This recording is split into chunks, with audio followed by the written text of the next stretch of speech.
Kali ini judulnya adalah nikmat yang berlimpah, terkait dengan surat Al-Kautsar. Nanti sedikit banyak saya singgung untuk Idul Adha, termasuk nanti barangkali ada pertanyaan. Pun kita baca dulu ayatnya. Rata-rata sudah banyak yang hafal, bahkan sampai di luar kepala, saking hafali. Ini surat yang ya rata-rata digemari oleh banyak orang. Ada trigul gitu. Trigul itu yang digemari, termasuk ini.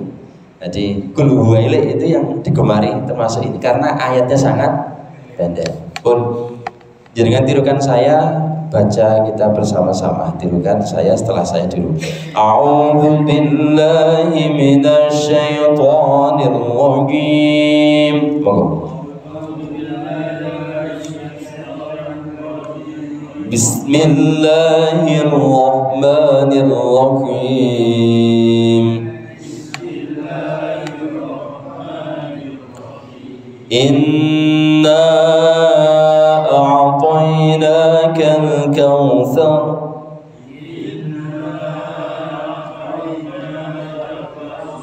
fasalli li rabbika wanhar inna syani'aka huwal abtar.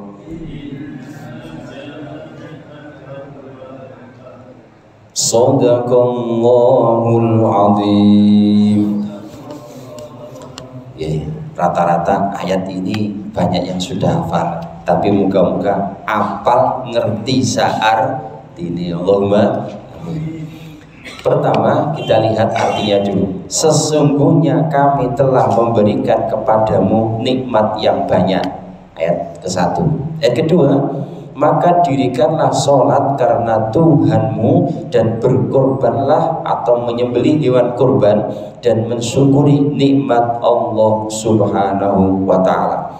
Yang ketiga, sesungguhnya orang-orang yang membenci kamu dialah yang terputus dari rahmatnya Allah Subhanahu wa ta'ala. Tafsir Ibnu Katsir dan tafsir Al-Azhar, surat ini berisi perintah untuk melakukan sholat dan berkurban.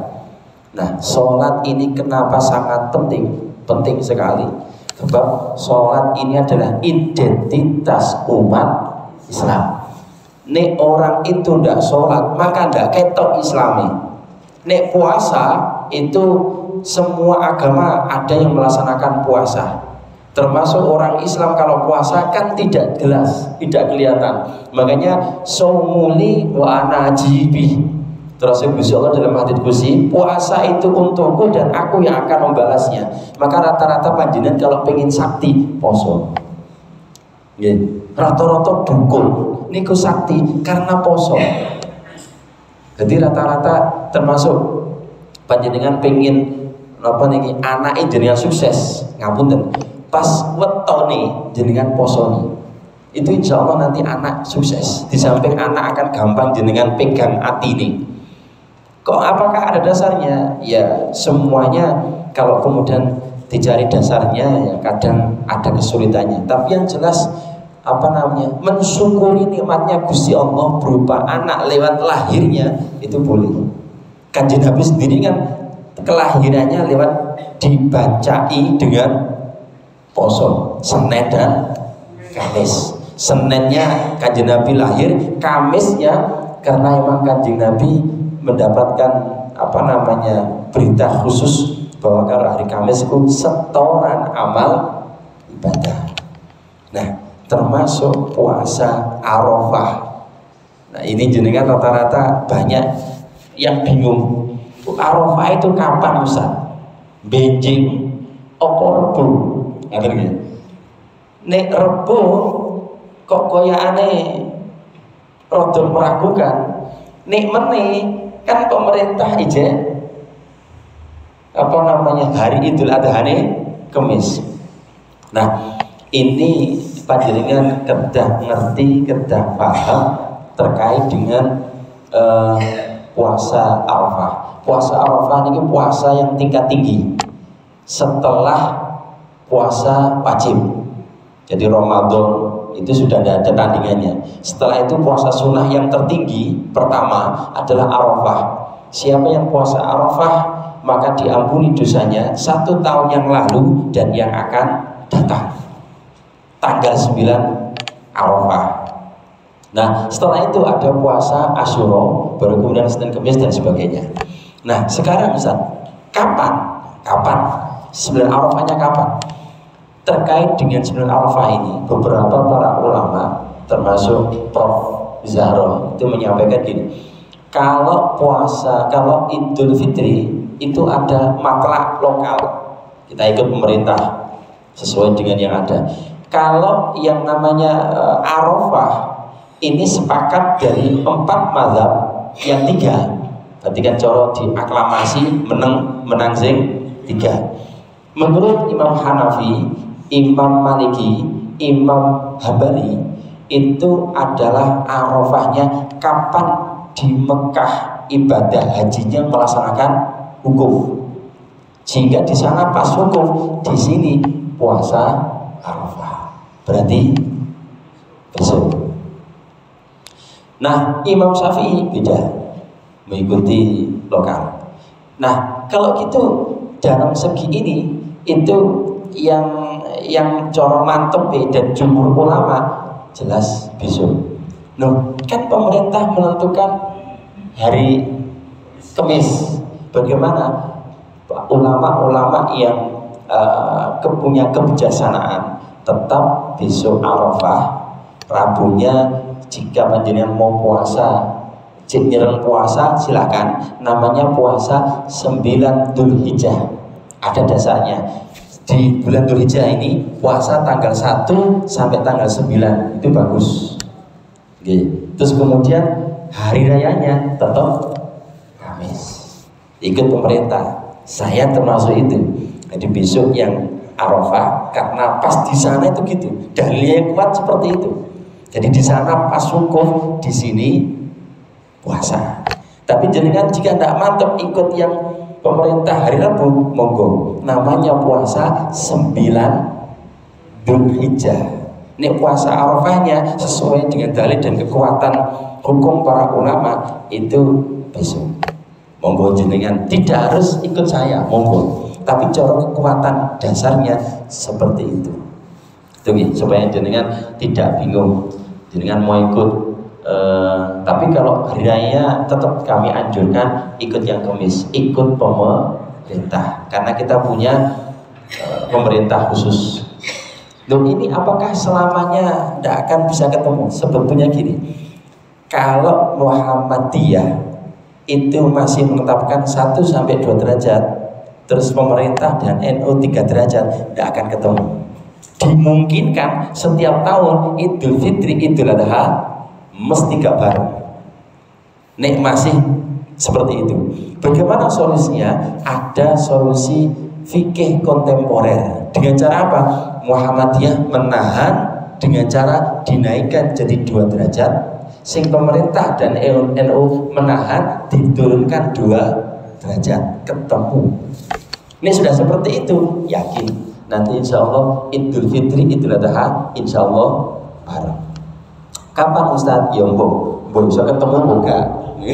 Bisa ketemu gak antara 2 ormas? Kalau bisa ketemu duduk bersama ya insya Allah seperti itu. Nah ini terkait dengan Arafah. Monggo jenengan mantepnya yang mana? Cari tadi, tapi yang jelas secara hukumnya atau secara syariat dan pendukung dari 4 mazhab yang 3 itu mengikuti kapan wukufnya di Arafah. Tapi kalau Idul Fitri matlak lokal sesuai dengan yang ada, maksudnya Indonesia sendiri. Kalau yang Idul Adha itu patokannya itu. Jadi silakan. Jika jenengan mantap ikut saya, ya besok diupayakan puasa Arafah. Bagaimana niatnya terserah panjenengan. Pokoknya niat Jawa kena, niat bahasa Indonesia kena. Saya niat puasa Arafah krono ta'ala, bahasa Jawa nih ngaten. Ini jenengan bahasa Arab ya. Nah, Nawa itu Soma Arafah sunatan lillahi ta'ala. Gak usah kayak rokata ini, gak usah. Nggak kayak rokata ini, ngomong-ngomongan. Iku lihat sholat. Pun, itu ya. Nah, sholat ini kembali malih penting. Sholat ini penting. Nah, setelah sholat ini memang dalil terkait dengan sholat Idul Adha. Sholat baru kemudian melaksanakan kurban. Bukti real kita ini adalah iman Gusti Allah. Kurban kita kayak apa? Nah, yang seringkali terjadi, kita ini kalau Idul Fitri ada panitia zakat fitrah, roto-roto gak ekeran. Nggih, soalnya duit beras dewe. Tapi ini Idul Adha, panitia kudu siap-siap apik diceladung opo maneh elek. Nggih. Iku jelas. Karena apa? Daging. Royoan daging. Katakanlah ngaten nggih, biasane jenengan ana sing angsal kali, tiba benjing kok oleh siji protes. Biasanya aku ora loro kok oleh siji. Untuk malah kemudian mungkin ngapunten nggih panitia kelewatan, gak oleh lho. Ya Allah, nek ngrasani gak mari-mari. Lho iki panitia lali to iring to piye to iki? Kok gak oleh? Itu ngaten. Makanya menurut Ibnu Abbas panjenengan supaya mengurangi tomak gak arep-arep nang daging, panjenengan kurban sebisanya. Nek iso melok kurban sapi, monggo urunan sapi. Nek iso melok kambing, kurban melok kambing. Itu yang utama. Jika emang ada hartanya dan bagus. Tapi nek panjenengan gak mampu ini, supaya mengurangi tomak, jenengan kurban ayam, pitik, nggih. Gak anu Ustaz, kula melarat gak duwe apa-apa, kurban lele. Iya. Ayo, gak ono sampai yang terakhir kurban perasa. Dan niki napa? Ngurangi tomak. Nek jenengan katakanlah gak melok beleh sapi, gak melok beleh kambing, jenengan gak beleh apa? Mesti kok arep-arep. Mesti arep-arep. Nah, arep-arep iki menurut Ibnu Abbas gak bagus. Cuma jenengan selain beleh sapi dan kambing, ojo diarani kurban, tapi diarani bacaan, syukuran. Ya cara kurban dek-dekan ngeten lho. Latihan engko sadurunge nang kambing utawa nang sapi. Ini menurut Ibnu Abbas supaya gak arep-arep nang panitia. Sebab mesti rawan. Percaya gak percaya, rata-rata nek Idul Kurban mesti rame. Nggih. Mesti rame. Dalam artian gremeng itu mesti ada. Biasanya oleh same ini, kok gak oleh same ini, utawa oleh luwih didik, ngono mesti gremeng. Dan itu panitia kudu siap. Ini zakat fitrah gak ono celaduan. Soalnya beras kabeh. Nih sehingga ketika korban panjenengan butuh siap. Terus kula nderek pesen panitia nggih mumpung eling. Panjenengan ketika di panitia korban, kula tip dari Pak Takmir atau sinten seperti itu ki, tolong tanyakan kepada yang korban itu korban nazar atau tidak. Nek korban nazar berarti orang yang korban itu tidak boleh mendapatkan dagingnya. So mama nih, enten sapi pinten nih? 5, 6, sapi 6. Nah, orang yang korban ini posisinya di mana? Katakanlah di sapi 1. Maka orang yang korban ini jenengan jangan kasih sapi 1, karena ini otomatis sapi nazar. Nanti jenengan tak ngerti mungkin Pak Widodo. Ini jenengan korban biasa nggih. Oh nggih, oh berarti aman. Jenengan nanti dikasih yang manapun silakan. Ini ki anu korban nazar kuro karena kemarin gini-gini, supaya nanti orangnya tidak dapat dagingnya tapi dapat sapi yang lain. Itu dalam rangka untuk ngakali hukum yang diperbolehkan. Nih sapi itu tidak boleh. Makanya biasanya kan panitia sudah memberikan plot-plotnya. Sing korban dikek dhisik. Nggih. Biasanya berapa kilo? 3 kilo. Nah, 3 kilo itu jenengan siapin kan sudah ceret, semuanya sudah, baru dibagi yang lainnya. Tapi kalau kemudian pas nazar jenengan dititeni. Oh ini pas nazar, diling-iling, mungkin Pak Tamir ini karena orang ini nazar kasih pada sapi yang lain, sapi kedua, 3, 4, 5, 6. Jadi yang satu karena orang ini, gitu. Paham ya? Nah itu supaya aman, supaya nanti dia tetap mendapatkan daging 3 kilo. Seumpama tidak dapat, ya tidak apa-apa karena beliau sudah azan. Pun ini pesan. Tenggane kula ingatan kula pesan nih. Tolong ditanyakan, nanti khawatir nazar daripada nanti bermasalah pada makanannya. Bung, terkait dengan Al-Kautsar niki malih. Sedangkan para orang-orang kafir pembenci Nabi Muhammad SAW, maka mereka lah satu-satunya golongan yang terputus. Selain itu surat Al-Kautsar juga menjelaskan tentang banyaknya nikmat yang telah dianugerahkan pada Rasulullah SAW. Oke. Ibnu Jauzi merinci ada 6 pendapat tentang arti atau makna Al-Kautsar. Pertama, Al-Kautsar punya arti sungai di surga, namanya Telaga Kautsar. Ini orang-orang yang nanti mendapatkan Telaga Kautsar itu termasuk orang-orang yang hebat, karena otomatis orang itu masuk surga. Tidak sembarangan orang bisa masuk ke Telaga Kautsar. Ini Telaga Kautsar, ini nama Telaga Kautsar. Satu. Yang kedua, Kautsar ini adalah punya arti kebaikan yang banyak yang diberikan pada Nabi kita Muhammad SAW. Berupa apa? Termasuk Telaga Kautsar. Nabi diangkat menjadi Nabi dan Rasul. Umatnya terbanyak dan terbaik itu adalah umatnya Kanjeng Nabi. Ada Lailatul Qadar, ngerjakan 1 hari itu mirip koyok ibadah kurang lebih 83-84 tahun. Itu kenikmatan dan kenikmatan yang lainnya. Umat selain Nabi Muhammad SAW itu kalau maksiat langsung top chair, azabnya top chair. Zaman Nabi Nuh itu kalau maksiat langsung banjir. Zamannya nabi-nabi sebelumnya, orang kalau maksiat harus bunuh diri. Zaman dulu. Nah syariatnya pindah-pindah berganti sampai pada Nabi Muhammad SAW. Kalau Nabi Muhammad SAW kalau bermaksiat cukup tobat, astagfirullahaladzim, ibadah dikencengi di sepuro karo Gusti Allah. Enak. Bedanya itu. Kalau nabi-nabi sebelum Nabi Muhammad, langsung top chair. Coba kalau ngapunten gitu. Sekarang azabnya koyok Nabi sebelumnya.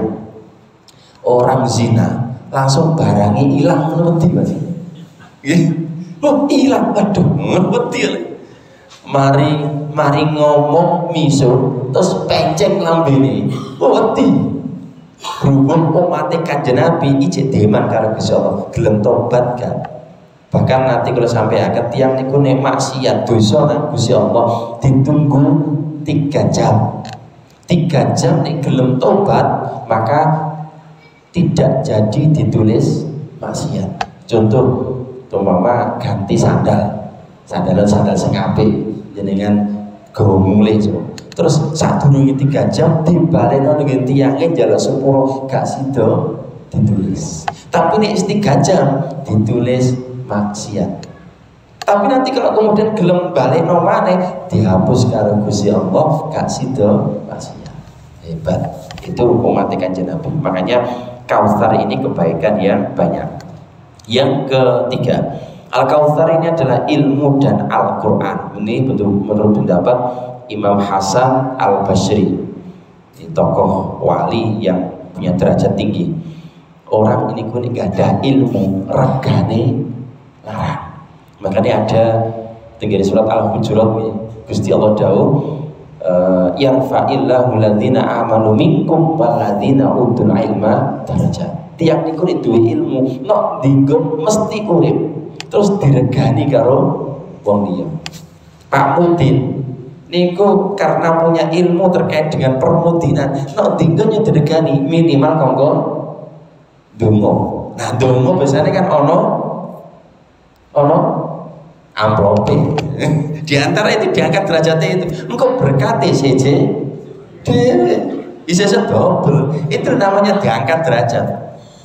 Bahkan kiai itu ndak usah jalur-jalur. Wis ana berkat khusus. Sing liyane melok mangan bareng, kiai ini dilebokno nggone takmire mangan khusus. Nggih.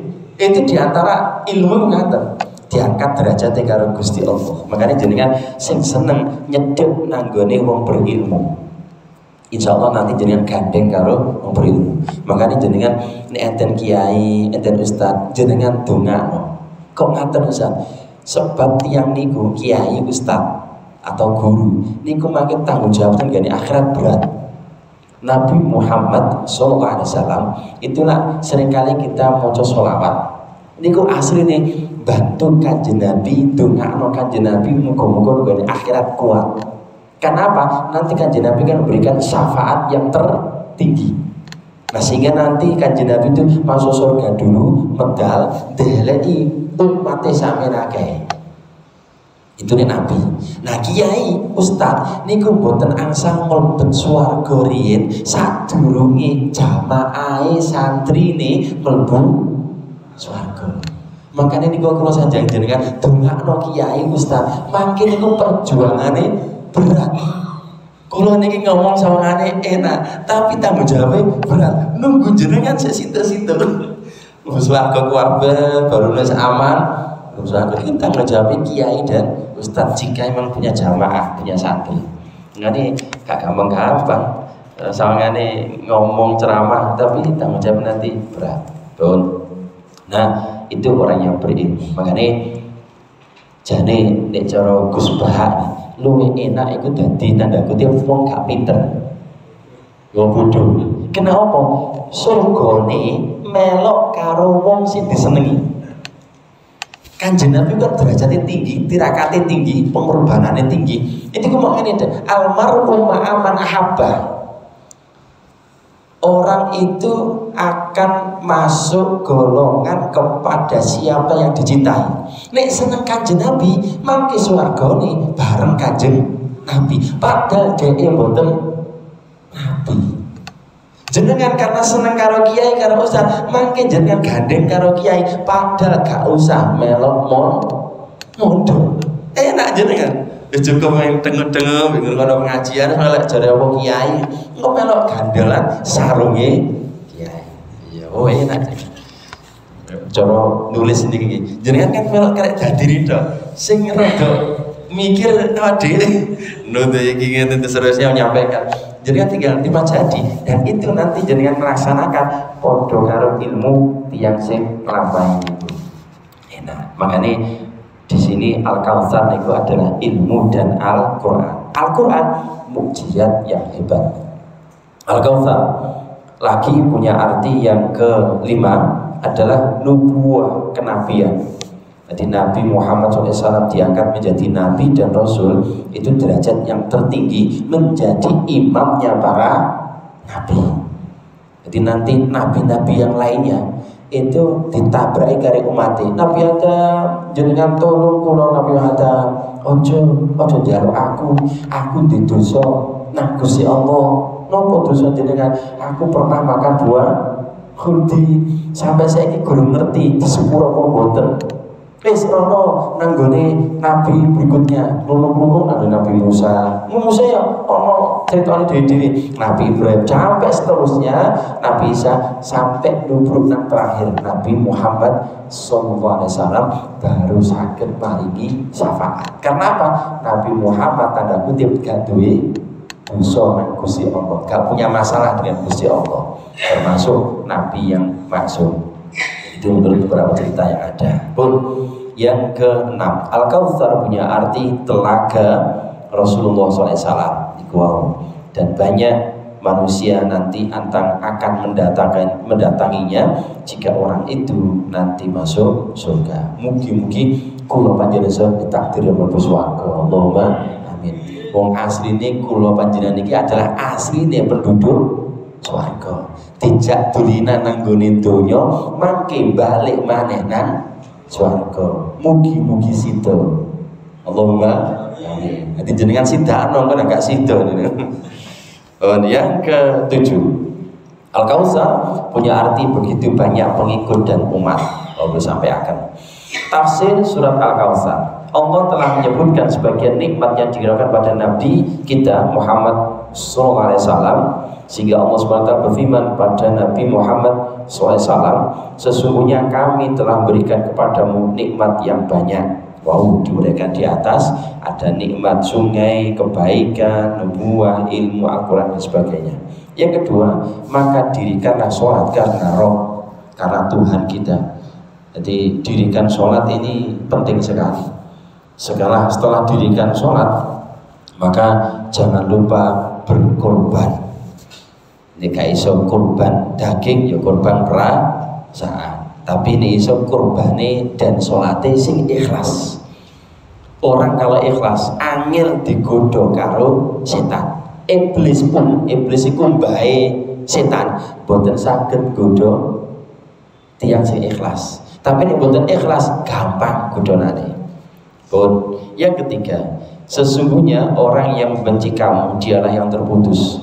Enten tiang sae kok dielek-elek dibenci, engko akhirnya dadekno kuwalat.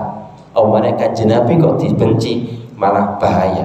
Memiliki orang-orang Quraisy mengatakan bahwa Nabi Muhammad SAW memiliki keturunan laki-laki, semuanya meninggal dunia, kemudian Allah SWT membalasnya dengan meninggikan pujian bagi beliau dari orang terdahulu dan belakangan hingga hari pembalasan. Sedangkan orang-orang yang musuhi beliau, musuhi Nabi, musuhi kiai, musuhi takmir masjid, musuh wong apik, nanti orang seperti ini terputus nikmatnya saking Gusti Allah. Ini sangat perlu dihati-hati dalam hidup.